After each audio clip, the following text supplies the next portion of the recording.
Hello दोस्तों, स्वागत है आपका नई क्लास में। आज हम जानेंगे क्या होता है स्वाइन फ्लू यानी कि सुकर इन्फ्लुएंजा। ये मतलब मोस्ट इंपोर्टेंट है। इसके लक्षण, बचाव, उपचार बार बार आते हैं, यानी कि मलेरिया के, टीबी के, एड्स के और कैंसर के। इनके उपचार, बचाव आपके कोर्स में है और बार बार आते हैं, तो इनको हम देखेंगे। लेकिन आज हम जानेंगे क्या होता है स्वाइन फ्लू। ये मोस्ट इंपोर्टेंट है, बार बार आता है, ठीक है ना, तो इसको मिस मत करना। क्या होता है स्वाइन फ्लू?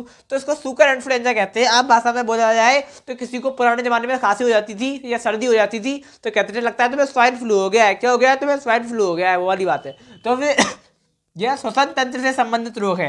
कैसा रोग है? ये श्वसन तंत्र से संबंधित रोग है। अब क्या है श्वसन तंत्र? कहां से शुरू हो रहा है? तो नाक आपको छिद्र दिख रहे हैं, यहीं से अपना श्वसन तंत्र चालू हो रहा है। सांस जाती है मस्त फेफड़ों तक, तो ये होता है क्या? श्वसन तंत्र। ये हमारे श्वसन तंत्र से संबंधित रोग है, ठीक है ना। तो यह रोग H1N1 या ए टाइप के स्वाइन इन्फ्लुएंजा विषाणु से होता है। कैसे विषाणु से होता है? स्वाइन इन्फ्लुएंजा विषाणु। कैसे विषाणु? H1 या फिर N1। कैसे? H1 या N1 स्वाइन इन्फ्लुएंजा विषाणु से होता है। ये आपको याद कर लेना है, क्योंकि ये बार बार क्या कहते हैं लिखने से आपका क्या कहते हैं एक नंबर पक्का हो सकता है, क्योंकि ये क्वेश्चन टिक मार्क में भी बन जाता है, ठीक है ना। ठीक है, यह सुअरों, पक्षियों और मनुष्यों पर प्रभाव डालता है। यानी कि ये केवल मनुष्यों पर नहीं, जानवरों पर और पक्षियों पर भी क्या करता है? प्रभाव डालता है। इसके लक्षण क्या है? लक्षण बहुत आसान है, हाँ सबको लोग जानते हैं। नाक का लगातार बहना, क्या करना? बहना। लेकिन क्या कहते हैं हर नाक का बहना स्वाइन फ्लू थोड़ा ना होता। अगर आपने कोरोना के टाइम में सुना होगा, हर चमकती चीज सोना नहीं होती, ठीक उसी प्रकार से हर चीख कोरोना नहीं होती। तो उसी प्रकार से जो हर क्या कहते हैं नाक का बहना स्वाइन इन्फ्लुएंजा छोड़ना है, होता है उसको कोई और कोई बीमारी हो और कोई लक्षण हो उसकी।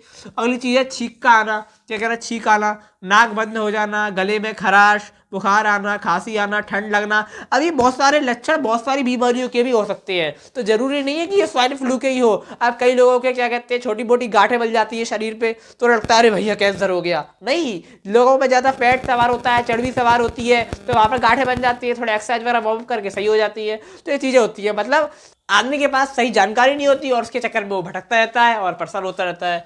तो अगली चीज होती है बचाव। अब बचाव में क्या है? फेस मास्क का प्रयोग करें। क्या करें? Face mask. अब पहले कोरोना आया था, सब लोगों ने फेस मास्क लगाए थे, जानते हैं मास्क करते थे, लेकिन मास्क का प्रयोग करें। हाथों को पानी तरह साबुन से धोएं, ये तो जानते ही सब लोग। रोगी से 1 मीटर दूर रहें, यानी कि आपको लग रहा है आप रोगी हो या फिर आपके अंदर से लक्षण है तो अपने आप दूर रहो। अरे भैया हमारे अंदर से लक्षण है, हमसे दूर रहो। अपने आप दूसरों से क्या दो और दूर रहो, ताकि वो भी स्वस्थ रहे, आप भी स्वस्थ रह सको। लक्षण मिलने पर भीड़ भाड़ में जाने से बचो। ये सब आम चीज है जो आप जानते हो, करते होगे, तो बहुत आसान है, ठीक है ना। उसके बाद उपचार। तो रोगी को टेमी फ्लू औषधि दी जाती है। एक औषधि आती है टैबलेट टेमी फ्लू नाम की, वो किसको दी जाती है? रोगी को। रोगी ठीक हो जाता है मजे से। और उसके बाद क्या होता है? गिलोय के तने को छानकर उबालकर पीने से भी लाभ मिलता है। गिलोय के तने आपने बहुत सुना होगा इन चीज़ों को, गिलोय वगैरह को, प्राकृतिक चीज़ें हैं। और क्या कहती है इसके तने को उबालकर छान के पीने से आराम मिलता है। तो ये सब चीज़ें आप आराम से ले सकते हो। ये मोस्ट इंपॉर्टेंट है, इसलिए आपको यहाँ पर करवाया गया है कि स्वाइन फ्लू क्या होता है। तो आशा करता हूँ कि आपको समझ में आ गया होगा। अब मैं आपको मिलूंगा एक और नई क्लास में। सीरीज को लगातार फॉलो करते जाइए और आगे बढ़ते जाइए। तब तक के लिए जय हिंद, जय भारत।